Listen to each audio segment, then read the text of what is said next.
Good afternoon, greetings to everyone. Welcome back to the Sister Sunday show right here with the International Sister Circles. How is it? Sister Circle? How is everyone? Everyone's on mute. I'm wonderful.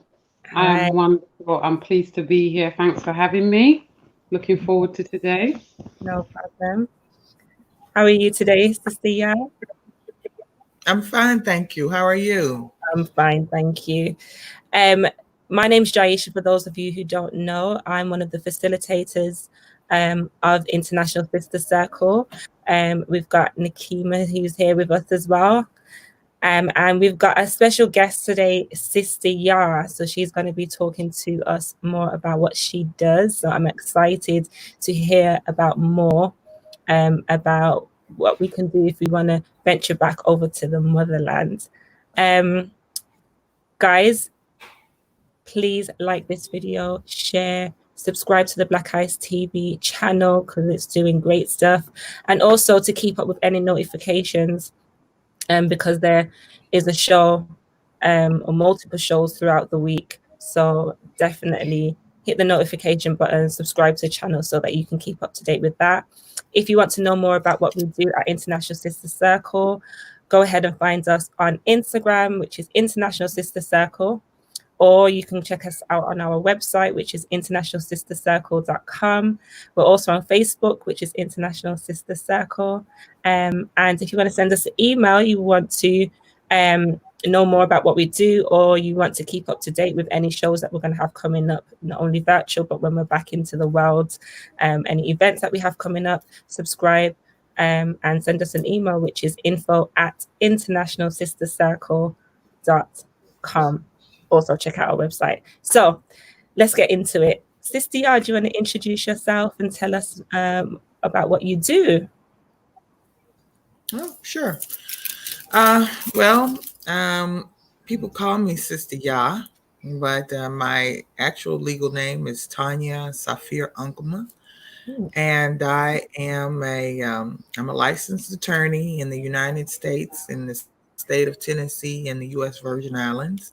And I am the founder and CEO of a nonprofit organization called Sankofa Repatriation Assistance Program.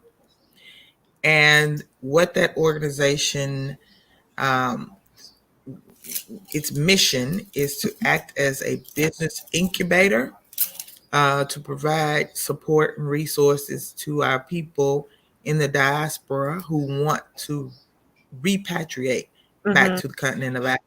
Those who are in the diaspora as a result of the transatlantic slave trade, and they need assistance going back to the continent of Africa, to the land of their ancestors, because a lot of our people, after centuries of economic and social oppression, just aren't in a position financially to be able to go back. And so some of us are literally stuck over here, stuck in the West, stuck in the Caribbean, stuck in South America. And I don't think that it's right. If anybody, who is outside of Africa because of human trafficking, which is what happened, which is a crime against humanity, and our people are outside of Africa because of that crime against humanity, and they want to go back, then they should be able to go. And what we see is that these people who owe us money for what they've done, they owe us. They're not doing anything to help our people get back. And so I said, well, let us all come together. And while, a lot of our people may not have a lot of resources individually, collectively, we do have a lot. Yeah. And so all we need to do is everybody put a little bit in the pot, and then we'll have enough where we can begin to get people back on the continent and get them set up and, help them. Because it's not easy. It's not easy to move to a different state or town. So when you start talking about going on the other side of the world, it's not easy. And our people need help doing it. Yeah. And how did you get into this line of work, and what made you want to start up the organization? What has your journey been in getting to this place?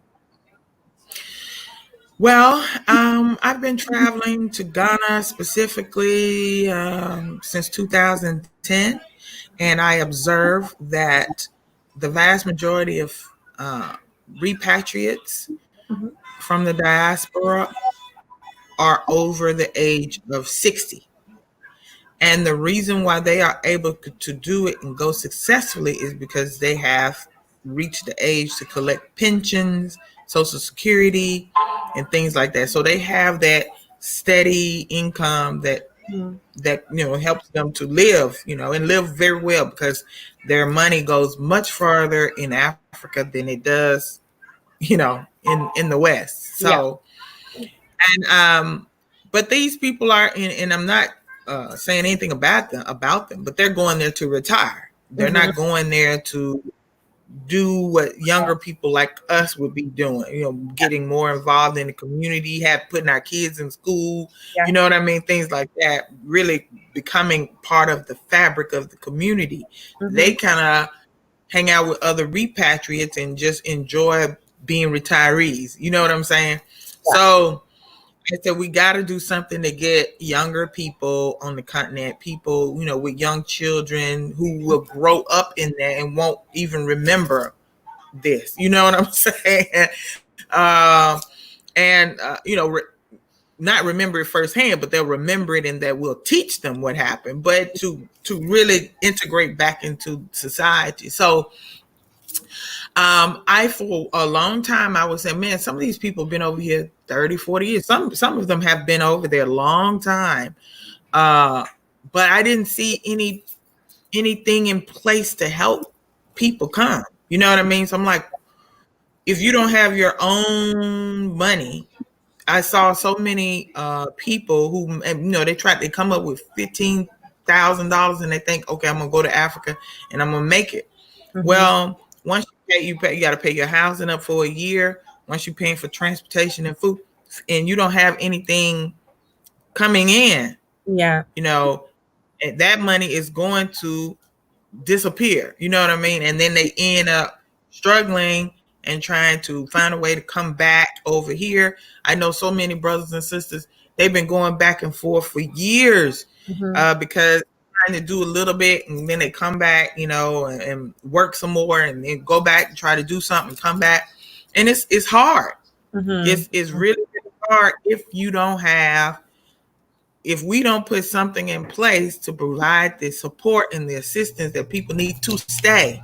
You know what I mean? Yeah. So that is what really I said it has to be a better way. And we're going to have to do it for ourselves, because the truth of the matter is we can't expect these people to do it for us. You know, we can't expect the people who put us in this condition. They fight tooth and nail. When we start talking about reparations, it's like, you know, they become deaf, dumb, and blind. They don't understand what we're saying. You know what I mean? But so, I mean, let me take this back. They understand. They pretend like they don't understand. They understand. You know what I mean? But at the end of the day, we can't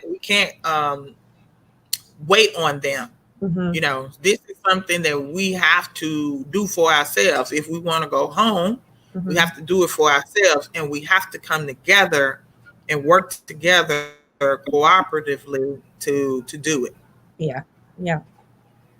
And where's the first starting place in doing so? So if someone comes to the organization and they need that assistance, they need that help, what's the first starting place and what's the protocol in order for you to be able to get them from where they are to being able to sustain themselves when they get there?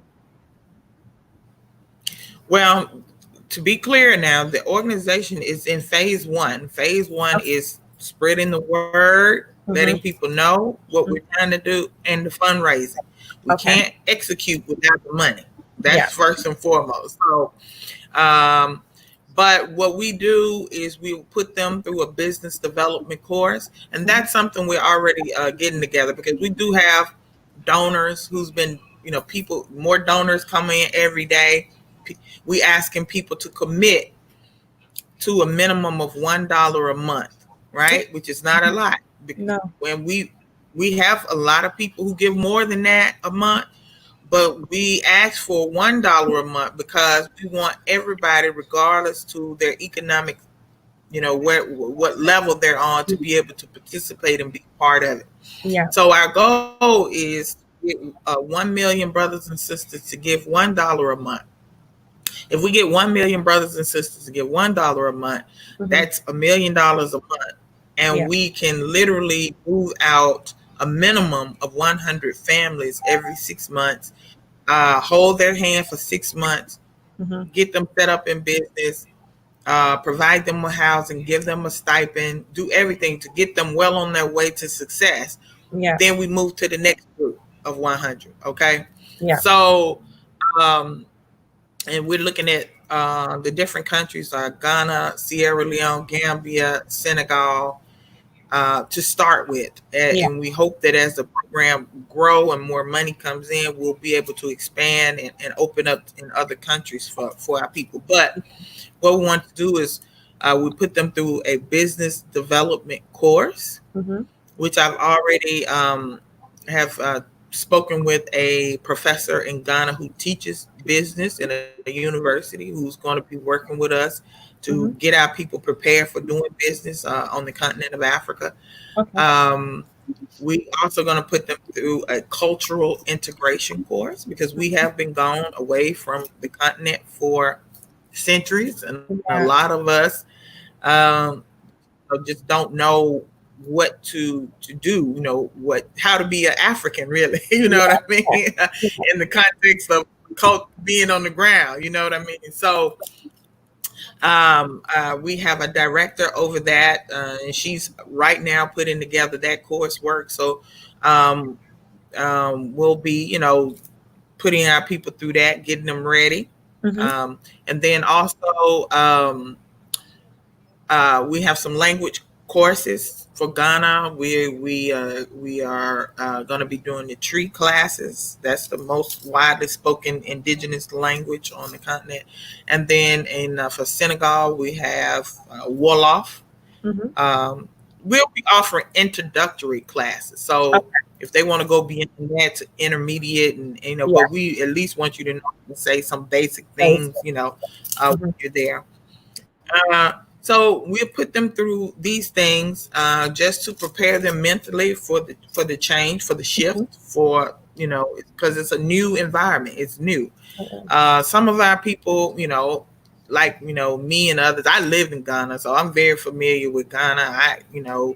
I'm getting ready to go back. You know what I mean? But there's a lot of our people who just never been, but they it's something telling them they want to go. They want to live. And a lot of our people are really just fed up with the treatment that we're getting, and so they're like, it's time for me to go. And so we have to get them ready for the transition. So those are some of the things we do prior to them leaving. Okay. How, in your opinion, how easy do you think it is, or how difficult is it to actually make that transition? Because I don't know, there's something in me that says, oh, how come more people haven't done it?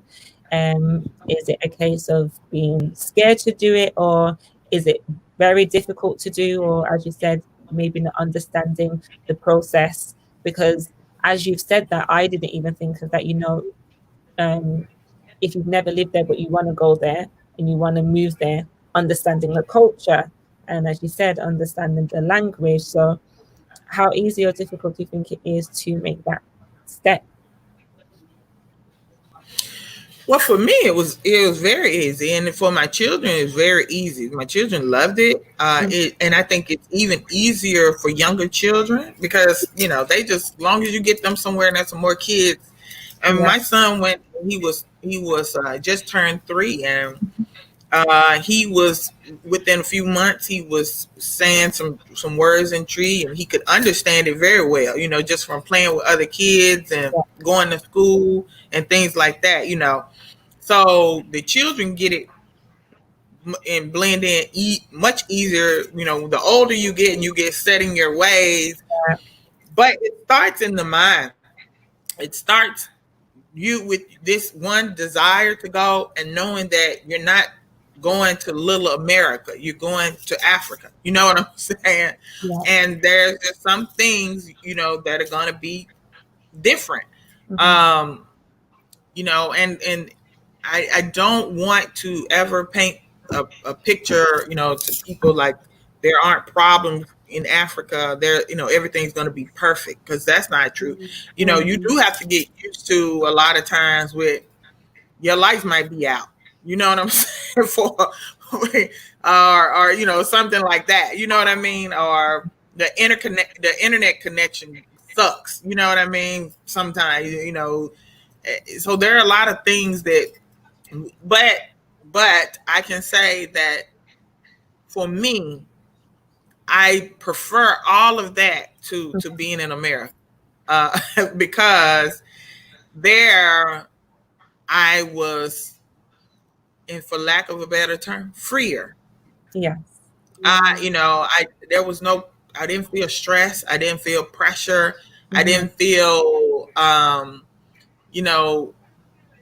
there was, nobody was discriminating against me because I'm Black, because everybody's Black. You know what I mean? Yeah. Now they do have, some of the little tribal things against each other, but overwhelmingly very peaceful. People not bothering you. You know what I mean? It's kind of, and I personally found that, in fact, us coming from the diaspora, they want to know you. They want to be your friend. They want to know about you, because a lot of them haven't traveled, and so you are a source of, they're interested in you. You know what I mean? Like they want to know what's it like over there. You know what I'm saying? So, yeah. So, it for me and for my children, it wasn't a hard transition at all. But it was, a matter of fact, it was something that I already knew inside that I wanted to be there. So it wasn't like anybody was forcing me to be there. So I was happy to be there. You know what I'm saying? Because I knew on the inside that's where I wanted to be. So I don't think a lot of our people are gonna really have a difficult time with the transition, because it's already in your heart to be in Africa. You know what I mean? Then you will adapt and adjust to the change, because you know, you will not be stopped by the police just because you're black. You're not going to be followed around in stores just because you're black. You're not going to be, you know, you all of that stuff is just going to go away, and then it just becomes you're just one other person in a sea of black faces with other people. You know what I'm saying? Yeah. And you get to live your life, and you know, yeah. We did have a question in the comments, and one of them says, are you doing anything to target professionals to help rebuild Africa? So does your organization help with anything like that? Am I doing anything to do Are what? you doing anything to target professionals to help? So the whole comment says, we also need a lot of professionals such as engineers to bring skills. So are you doing anything to target professionals to help rebuild Africa? Well, what our organization is a business incubator. So when people come to us to go, they say, okay, this is the business that I want you to help me establish on the continent. You know what I'm saying? So we look at the viability of it, and we get people on the ground to say, okay, look at this, and is this, you know, something that fits well in the market? You know what I mean? So because we don't want, you know, just to put somebody over there and waste the people's money on something that's not going to work. You understand what I'm saying? The whole point is to be successful and get them to work. So now my organization has joined with into an alliance with some other organizations, the UNIACL under the leadership of Cleo Miller Jr. You know, the UNIACL is Marcus Garvey's organization, right? Yeah, okay. And for those who don't know, it is still in existence today. Okay. And we partnered with RJ Mahdi out of Senegal. His organizations are called Kibalan City and Made in Africa Project, and we partnered with SOAD, the ECHO 6. That's the state of the African diaspora that represents the sixth region within the AU. We are the sixth region. Okay, the Africans in the diaspora make up the sixth region of the African Union. So the government, the borderless government body that represents us within the African Union is SOAD, State of the African Diaspora, right?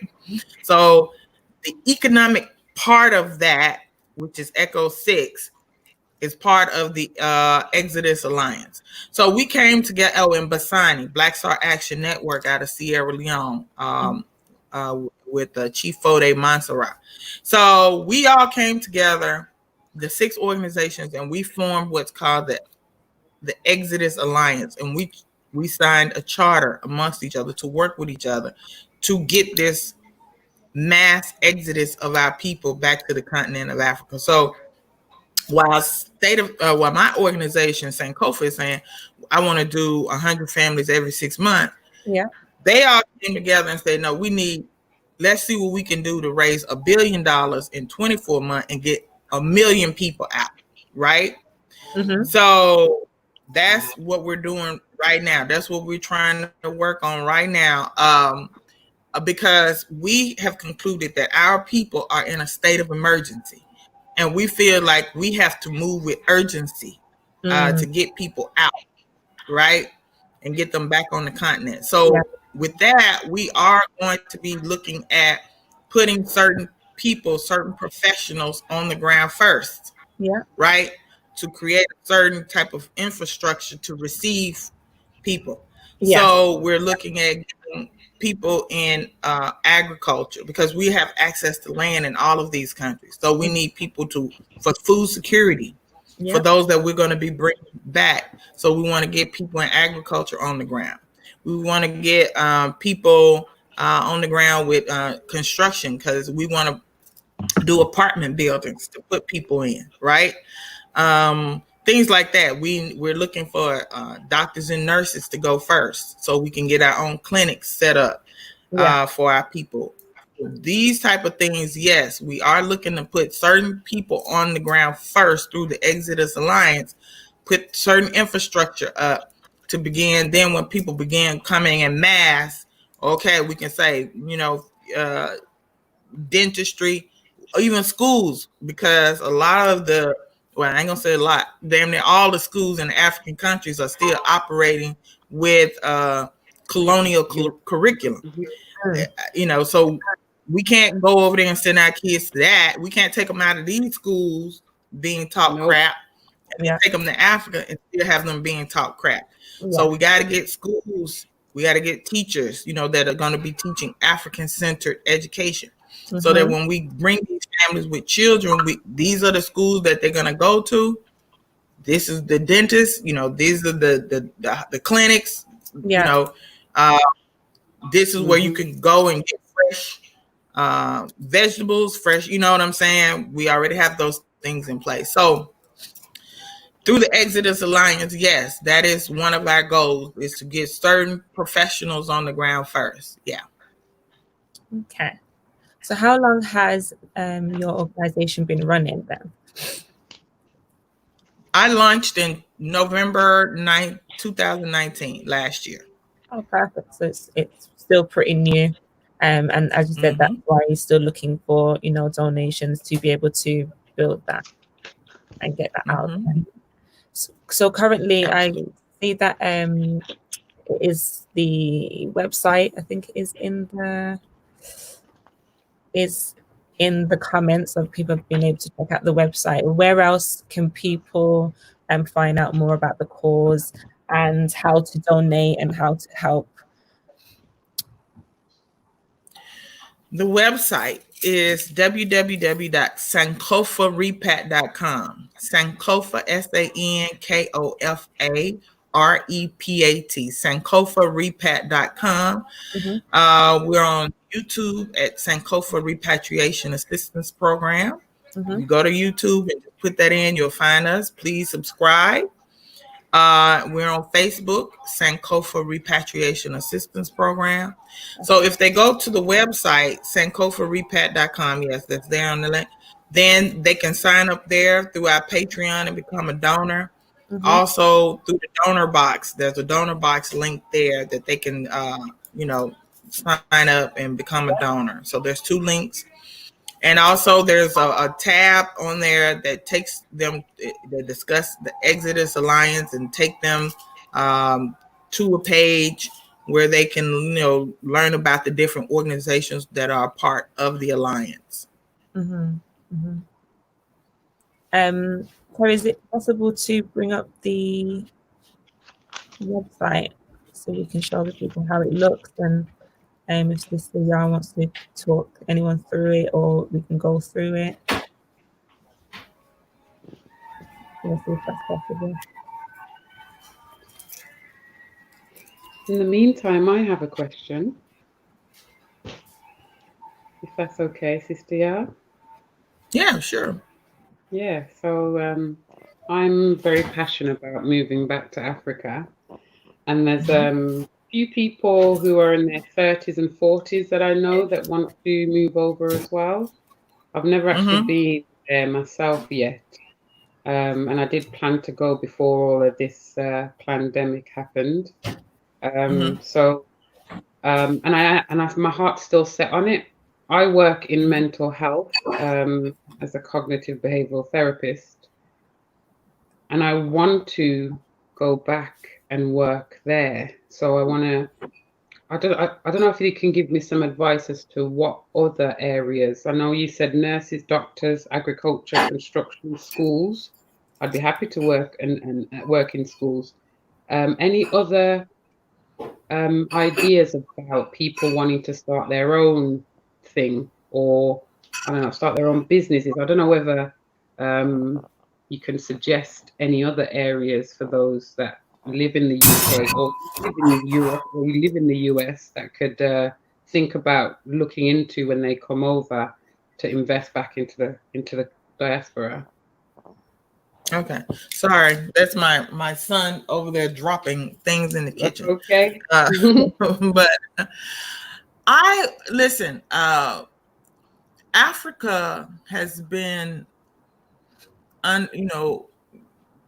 underdeveloped intentionally by her former colonial masters. Okay, so right now, she's never really gone through the industrialization period. I mean, she's kind of at that beginning of that. So there's a lot of opportunity in all sectors. My son run. Sorry, guys. Anyway, Africa literally needs everything. And that's what I tell people all the time when they ask me what's a good idea. Everything. They need everything. It's like a baby at the beginning. You understand what I'm saying? So I say, look at whatever your skills are, whatever your area of expertise are, and then do market research on that, for the country that you are interested in. But I can tell you that Ghana, other than Ethiopia is the only African country that wasn't colonized. They were able to fight off the Italians and win. But other than them, if we want to use these colonial names for these areas, Ghana is the oldest, and it's only 66, 67 years old. Okay. So because they got their independence first, and then all the other ones came after them. So, and even though we say, independence, we know that these people still have been having their claws and clutches, on the continent. They haven't fully 100% left, especially like France. They're awful. France is awful with her former colonies. But I said all that to say this: the opportunity for growth, the opportunity is huge. Prior to the COVID-19, the top emerging markets in the world on the continent of Africa. And when we get over this COVID thing, it's going to resume because that's where all the area for growth is. You know what I mean? So if you don't want to live in Africa, you would be remiss if you did not consider doing some business in Africa, because you have the potential there to create generational wealth in a way that is almost unimaginable. You know what I mean? Because if you get in on the ground level with just about anything, if you market it right and you do it the right way, this is something that your children's children will be living off of. Yeah. Thank you. So, sister, I don't know if that answers your question. I say everything, and just do your market research for the particular country and area that you want to go to. Okay. Thank you. It does help. It really does help. And the time difference is the same in England as it is in Ghana. And I work in mental health, like I said, so I could potentially still work and do my mental health support work, and still bring money, hopefully back into the country, the continent. Yeah. Yeah. And if you can come up with a business that you can do online, even better, because you can live in Africa. And I know a sister right now, she's in the healthcare profession, and she's changing her business. A lot of things are going online now. So she's changing her business to treat patients online, right? And with that, she can live anywhere in the world. And so, that's what she's looking to do. Move to Africa and continue her practice online. Yeah. A question, Cecilia. How receptive are those that still live in Africa who never left to the diaspora actually going over there and setting up and going back? Very welcoming. Very welcoming. Like I said before, you know, always welcome home. Welcome home. They'll tell you welcome home. You know what I mean? So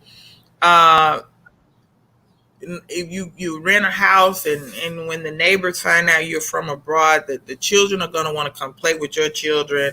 You know, you're going to become not like here where you can live next door to your neighbor and you never speak to each other. You never, you know, none of that. You know what I mean? It's like you become a part of a community. You know what I mean? So, I've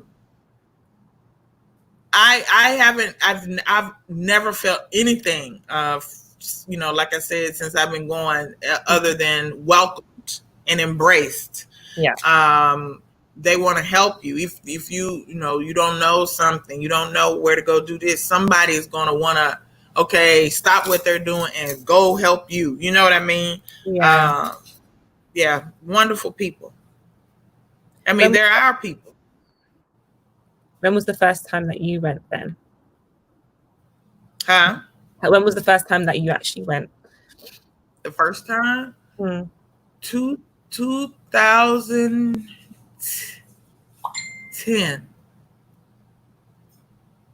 2010. Okay. We have a question. Can you tell us? Sorry. Before we move on to that question, can you and let me give you all a warning. Here's a warning. Once you go, it becomes an addiction. You can't stop. Okay. See, this is what I was going to say. You know. Yeah, so this is what I was going to say. Could you give us a little bit of a snippet of your first experience coming off the plane? You know, what was your physical reactions, your spiritual, everything? Like, how did it manifest for you? Well, you know, I was so anxious and because I'm the first person in my family on mother and father's side to make that journey back to the continent. And so I literally as the plane began to descend and we came under, you know, out of the clouds, and I could see the continent, I could see the ground, I could see it. The hairs on my body began to stand up, and it was like I started shaking, you know what I mean? And I could feel the presence of ancestors behind, you know, with me on the plane, you know what I mean? And I could feel how happy they were to be coming back to Africa through me. And when I felt the wheels of the plane touch the ground, you know, that thing, it was like you know, tears were just like, I couldn't believe, you know, I was home, you know what I mean? And just shaking. And when they opened the doors for us to come out, because at that time, it's not like that now because they have a new airport and everything in Ghana. But at that time, when they put the stair thing up to the door for you to come out, you know, off the plane, and you walk out of the plane onto the ground, you know. And so when I stepped on the ground, man, it was like my knees were weak, you know what I mean? It was like I'm in Africa, I'm home, you know. So it was something that others who've gone know this, what I'm saying, you know, everybody basically experienced the exact same thing. It's a very powerful thing. You know, yeah. And the ancestors are pleased, and you can feel that they are very pleased. Ashe. Yeah. We had another question in the comments. How is the process or citizenship? Do you feel we should have to apply for citizenship? Now, so you're talking about philosophically. Philosophically, I feel like we have a birthright. We did not, our ancestors, like I said, it was a crime against humanity. They were kidnapped. They were forcibly removed from their homes and their lands. So I think that there should be a pathway to citizenship for any of us who want to go back. A quicker. There is a pathway. Let me just be clear. Every country has a pathway to citizenship. For any person who moves into a country. And African countries are no different. They have a process. They have that you can go through. They don't stop you from going through it. You know what I mean? Yeah. And I know for Ghana, theirs is very similar in the way that it works to the United States. You go, you have, when you arrive, on your visa, you have 60 days in the country before you have to leave, or you have to extend, or you go to immigration and apply for legal residency. So they have their requirements, what you have to do to get legal residency. I didn't find it wasn't expensive and it wasn't hard. So me and my children had our residency from the time I went to immigration, dropped that applications off. They called me back to pick our passports up with the residency permit in there in about 4 to 5 weeks. It wasn't anything difficult. Yeah. So we were in the country legally. Okay. And then they have it where, after the first permit is good for 1 year, and then you go and renew. And I think the next one is for either 2 or 3 years. And then after that, you renew. And then when you get that last one, during that time is when you can apply for your citizenship. Now, Ghana has been working. Ghana has acknowledged that, we are a special group of people, and that our process, should be expedited and not treated the exact same as a Lebanese or a Chinese or a German, you know what I mean? Something like that. So I have to give it to this current administration and the last administration, who did give out citizenship. So they are making strides. And the African Union is also helping put something in place to give us the African passport as well, for those who want to get that. So those things are being worked on. I think that there's no doubt in any of the leaders' mind that something special has to be carved out for us, because we are a special class of people, not like other people. I understand that. Okay. There was another question that was, I think it was further up. Those that are in the comments, just to let you know, the link, if you would like to come on to the show and speak to Sister Ya yourself, or if you have any questions for herself, the link is in the comments if you would like to join. There was a question earlier. I think it was about repatriate. I think I found it. Is it the one from Melanated Goddess? Yes, yeah. Is it, how is the process or citizenship? I think that it wasn't that one. If many of the repatriated have careers that they still operate in the West. I'm not sure what she means by the question. Well, like I said, the vast majority of them are retirees. So, I don't know, but I look. There's 10,000 in Ghana alone. We're not even talking about Gambia, Sierra Leone, South Africa, Tanzania, Namibia. I don't know what all these people do, but you know what I mean. The vast majority of them, if they're repatriating, they have some business either on the continent or something online that they do, or some source of income to sustain themselves. But I can't tell you what the majority of them do, because I don't have that data to answer that. What I do have data on is that the vast majority of repatriates are over 60. Okay. Okay. Do you have any more questions, Nakeem? I was going to ask Terry to bring up bring the website back up. Get the website back up. Yeah, I have. Okay, so let me ask Sister Yar, because obviously you saying that earlier you saying that Africa, these places have their own issues going on with tribal issues as well. You being a woman, do you ever feel that patriarchy is an issue in Ghana particularly?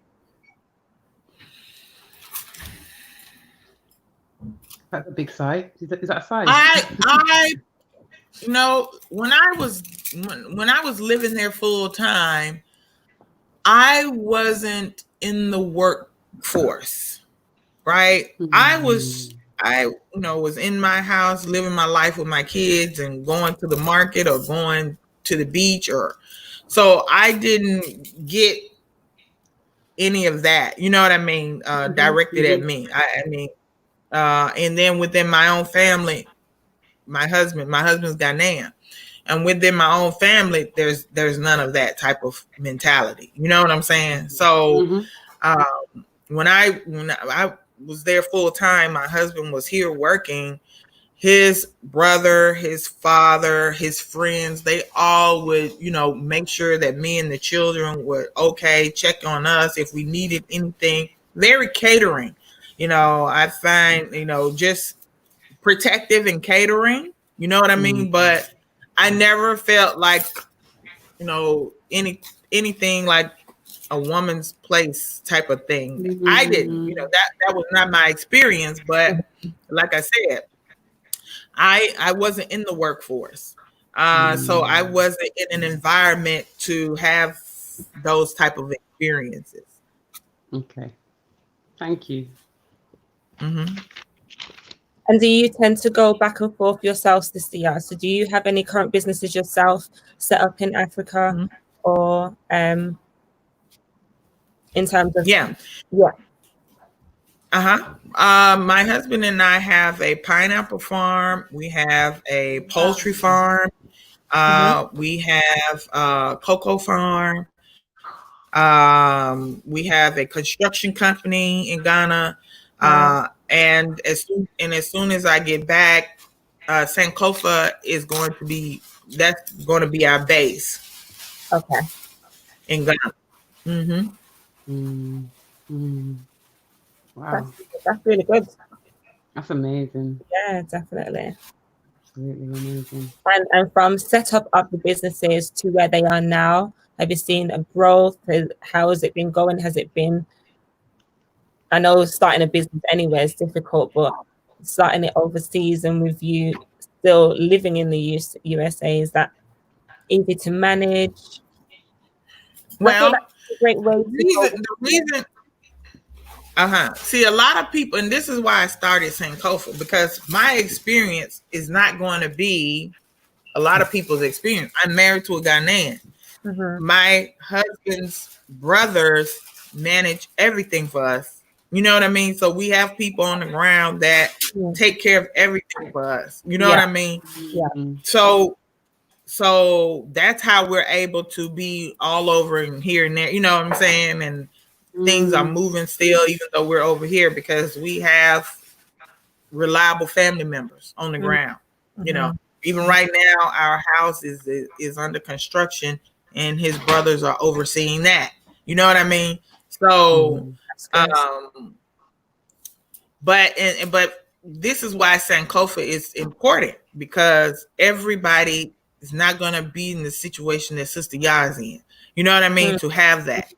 So we need to, be able to support our people while they make, the transitioning, and help them get businesses going that they can be on the ground and manage and get them going themselves, because if you don't have somebody on the ground that you can really, really, really trust, it could be a disaster. You could end up, your money will be gone and everything. You know what I mean?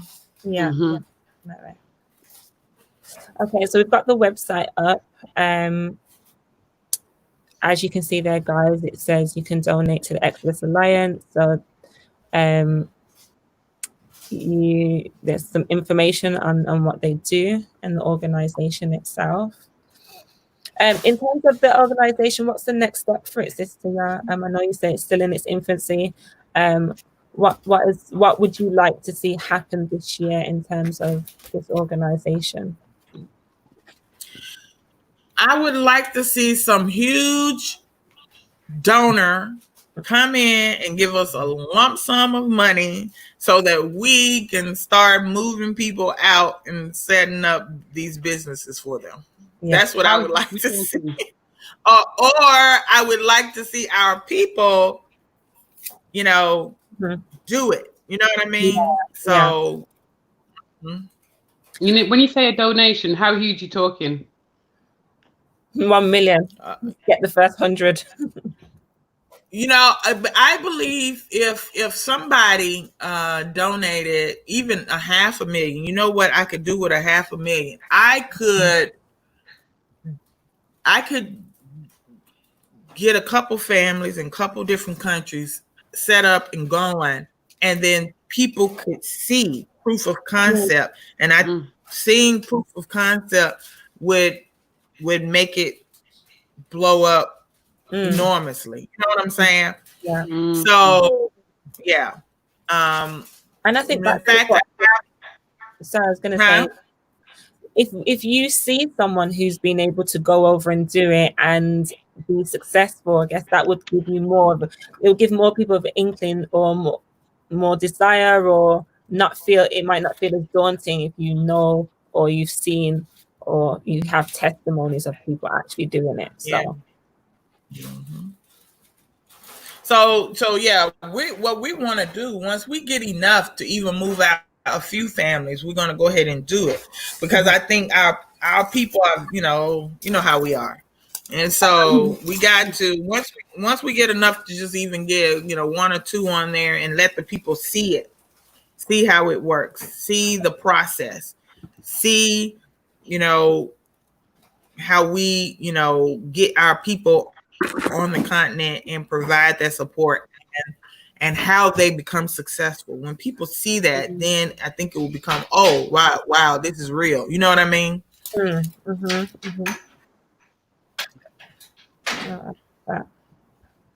was going to say, Sister, a few days ago, I was speaking to my sister. I think she's in the chat, actually. Pick up yourself, sis. I was saying to her, I was just thinking of just selling everything and just going, just going. But I won't do that. I'll continue doing my research. But I'm tempted to just pack up and just go. Well, without steady income, don't do that, because you will regret. When I said earlier about the time difference, I could still work remotely. I was thinking of working online, doing therapy online, as well as on like Skype or telephone. So I'll be able to get income. Well, then, as long as you can, make sure you get that going first. Get it going. Yeah. Make sure you got your clientele, everything going. When you see you got that going, then yes, that by all means, then you're good to go. Half your battle is won, because it's the cost of living in Africa is substantially cheaper. Your money is going to go much, much farther in Africa than it is. So if you got somebody paying you in pounds and euros, wow, yeah, you're going to be fine. Yeah. Okay. Also, the banks, because I was thinking of transferring or potentially using an African bank.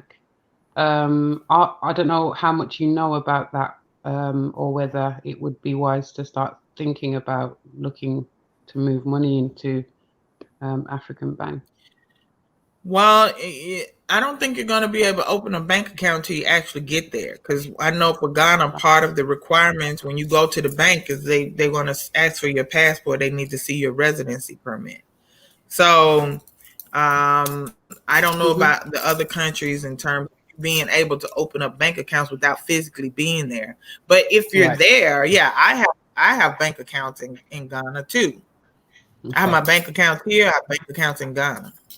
Okay. I believe, I can't remember, I think there's 2 in the UK that are African banks that are established here. Yeah, I don't know if y'all have is it Barclays? Do y'all have Barclays? Oh no, that's British. That's British. Yeah, that's European. Yeah. But that, I think They got, and they're in Ghana, and then Stanbic Bank or something like that? I don't know. We have I think Barclays, they're European. Huh? We have something, one called Barclays, like you mentioned. We have NatWest. We have Halifax, I think one of them is. Lloyd's, TSB, I think one of them. We have a few that are. I know Barclays is in Ghana. I know that for a fact. Yeah. Of course they would be. Yeah. One in the comment did say you can get a diaspora account through EcoBank. Go on. That's my sister. Okay. The way. I'm not. I actually bank with EcoBank and in Ghana. But I don't know about that. I physically went into the bank and opened an account when I was there, so I don't know. Okay. Sister Yah, I want to ask, in forms of your services, as I've put it up on the website, could you give us some details on your services that you provide for when people go over? You mean other than the ones I already just named? Yeah. That's pretty much it. The ones that I named earlier is the housing, for the housing, the monthly stipend. We want to provide up to 45. I'm sorry, up to 40,000 seed capital to start a business. We want to help them get the residency permit when they arrive in the country, get their business registered so that they're operating legally in the country. What else? Oh, put them through like I said, the cultural reintegration business development course and some language classes. Also, another key component is having an actual family on the continent that you are attached to. So we want to, that is key to not feeling isolated, especially if you're going by yourself. We want to pair you up with an adopted family that you're going to be a part of that family, and they will also help you with cultural integration. And I put that, I specifically put that in there because I found that was part of what made it easy for me, my family, my husband's family, having people that I could call and say, man, I have this question, or I need this help, and they were right there. You know what I mean? Yeah. I've been thinking, I don't know if Kim, if you know, or Terry, if you know, whether we have an organization like this in the UK, because speaking to your sister Yah, what you do is a great thing. I guess because you're based in America, are you able to help families that maybe are based in the UK or who are outside of the US, or is it just those that are based in the US? This organization is not just for Black Americans. This organization is, and we're very clear about that on the website. It is no matter where you are. You can be in Brazil, you can be in Ecuador, you can be in Jamaica. If you are a descendant of kidnapped and enslaved Africans who were forcibly removed from the continent of Africa during the Transatlantic Slave Trade, then you can be, these services will be for you too. Okay. No matter where. Okay. That's amazing. Yeah, that is, because I think that's important for everyone to know that you can be anywhere and still be able to. Because, like I said, I'm here now, but I'm going to be physically in Ghana. And we'll have teams of people in each country to receive people as they come and to get them, settled in housing, get them, all the assistance that they need. So I'm just here now, but when COVID-19 lets up and I can travel back, and when the resources come, everybody that's doing this work is in Africa. I was going to ask that. I was going to say, so if a family comes to you and they need that help, is it a virtual thing, or would you help give them that assistance once they are there, once they're actually in Africa? The classes, the business development class, cultural reintegration, the language classes, those are online. But in terms of everything else, when you arrive at the airport, we are at the airport. You okay? Yes. And then we gonna get you and take you to your housing. Yes. And you know what I'm saying? So everything else is physical assistance. In person, up close in person, in your face. Yeah. And that's so important. It's very collective. It's quite like Ubuntu, like I am because you are sort of thing. It's very much that, and I love that. And it seems like there's a family that's building with this organization, with doing the work that's needed to be done as well. And I love this. This is absolutely brilliant. I'm trying to contain. No, I feel like this is a very important work, and yeah, anything that we can do in terms of International Sister Circle being an organization in promoting this, we will definitely do that, because everybody needs to know about this. Absolutely. Yeah, you know, me, because I'm so excited about it, and I'm like, I get people from all over the world, you know, like they want to go to Africa and they need help. So I in my mind, and you know, I don't know, I was just thinking, we're gonna have people out of here this summer. You know what I mean? Because everybody is gonna just come and bring this money. And I've been disappointed at the level of you know, donations and things like that, because I'm like, I keep telling people this is not for Sister Ya. Sister Ya already set up in Ghana. Okay, I'm doing this for everybody else who don't have what Sister Ya has. You see what I'm saying? So, and I just you know, went online on our platform yesterday, and I had to explain to people, you have to put it in your mind that this is your program. It's not Sister Ya's program, it's your program. And you have to act like it's your program and do what you need to do to make it work for you. So you need to get out, you need to tell people about it, let people know it exists. You need to, you know, it's everybody's job to promote it, not just don't sit around waiting on Sister Ya to do it. You know what I'm saying? Because guess what?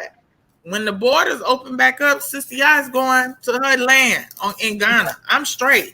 You understand what I'm saying? So everybody has to really look at this like it's your program. Yeah. You know what I'm saying? It's yours. It's all the people that's in the chat. It's yours. It's not mine. Ours. It's all of ours.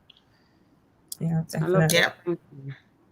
I think it's just that taking that first step and people taking action in order for this to be come into manifestation. So those that are in the comments, share this video, share the information, share the website.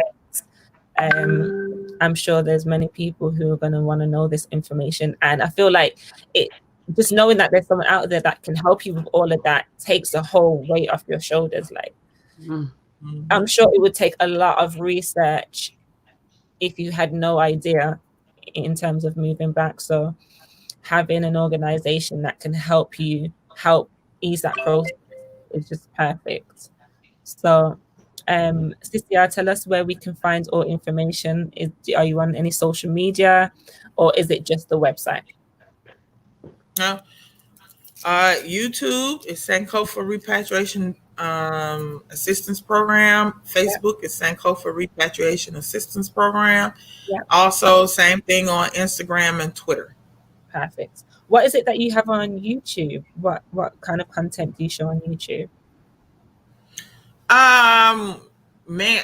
Different interviews with different. Do you know Dr. Harnett?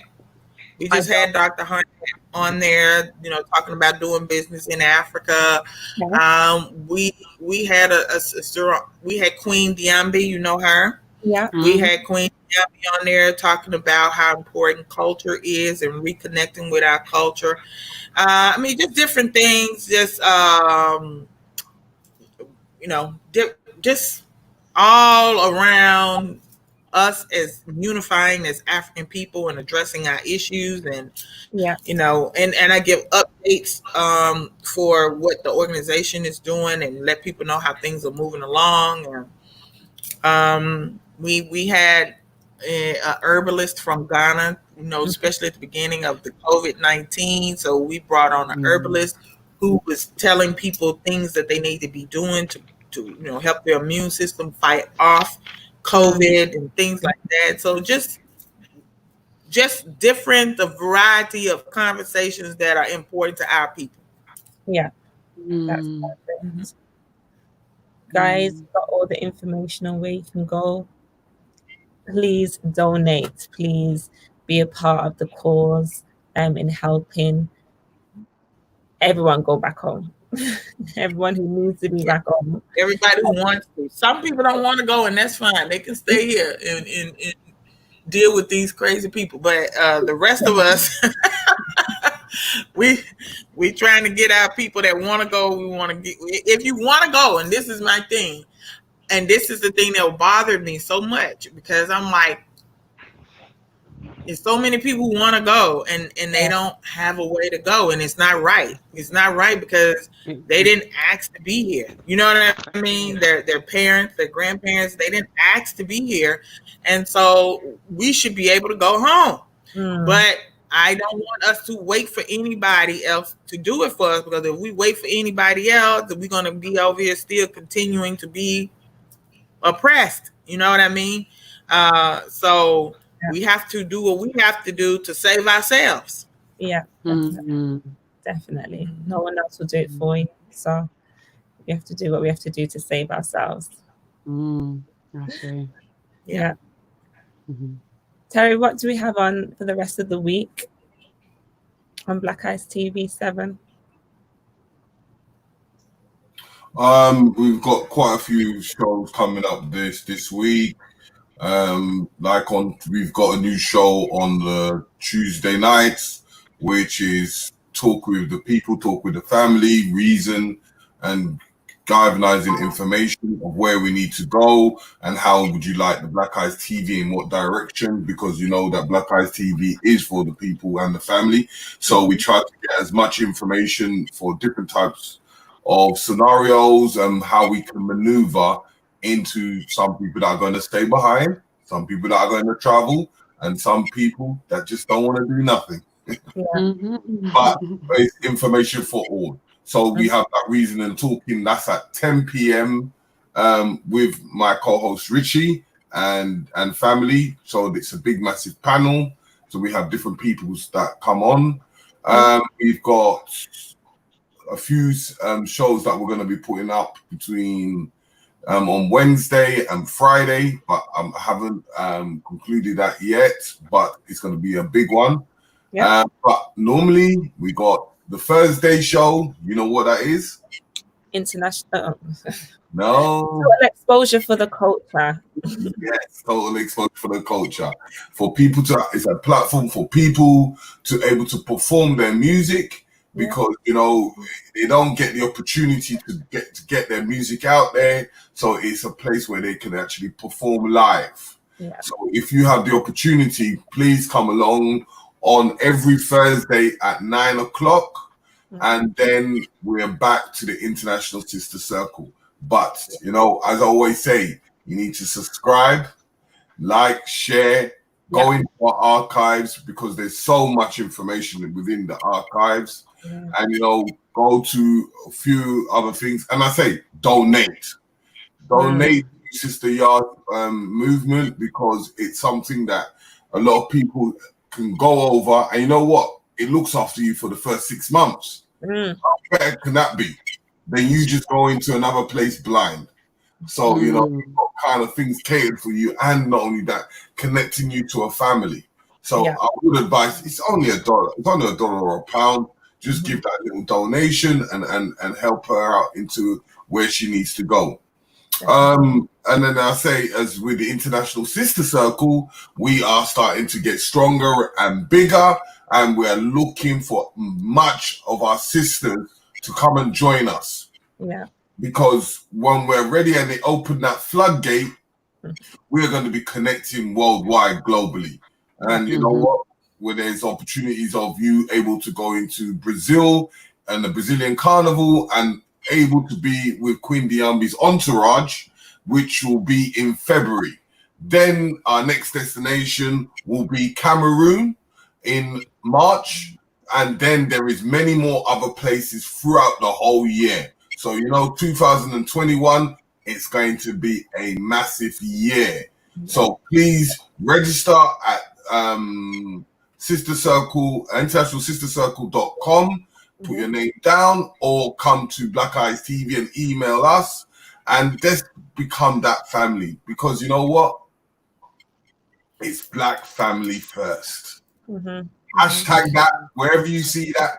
Keep on hashtagging BFF. And I'm asking you, every single person, when you're doing something, hashtag BFF, Black family first, because that's how we begin to make the moves through the African diaspora all the way to the African people on land. If there's anything that you would like to say to the public, ladies, please say so to the public so that they understand and hear where you're coming from. And then we can come to a closing end as we finish early. But before we go, I say, at 5 o'clock, we have a big event on the Instagram, who we work with, Queen of Fua. So please check that at 5 o'clock, because she's got some heavy guns on there right now. All right. And, as it is Father's Day, she's got people like Les Brown. And you need to check it out, because they're going to go in. That's going to be good. Yes. So, they're going to be talking about how the future lays and how they're going to move forward and in forms of healing. So, sisters, if you have your last words before we head out. Yeah. I just want to say thank you to Cynthia for coming on and giving us information on what herself and the organization do. And also thanking her of having this initiative to do this. It is definitely needed. So thank you, sister, for coming on the show, giving us that information. And I really do hope that those that are in the comments, that you, again, share the video, share this information, because it's needed. Even if you share this information with one person, it will make a difference. That one person might be the person who needed that information to make that move, So please tell your friends, your mothers, your fathers, aunties, uncles, brothers. Tell everyone. Everybody, the dog. Tell the dog. Kima? Thank you very much. Yeah, I appreciate the invitation to come on your platform. Thank you, Brother Terry. I guess I'll be talking to you on WhatsApp. I appreciate it. Thank you all. Thank you. Thank you. Kima, have you anything to say? I'm grateful. I'm now gonna subscribe. I'm gonna look into investing in this, because it's about us as a family. So thank you for the hard work. So thanks for having me again, guys. We'll see you right back here next week, Sunday, 3 p.m. Right here on Black Eyes TV 7. And don't forget, love you loads. Spend black, be black, live black, enjoy being black. You know what time it is.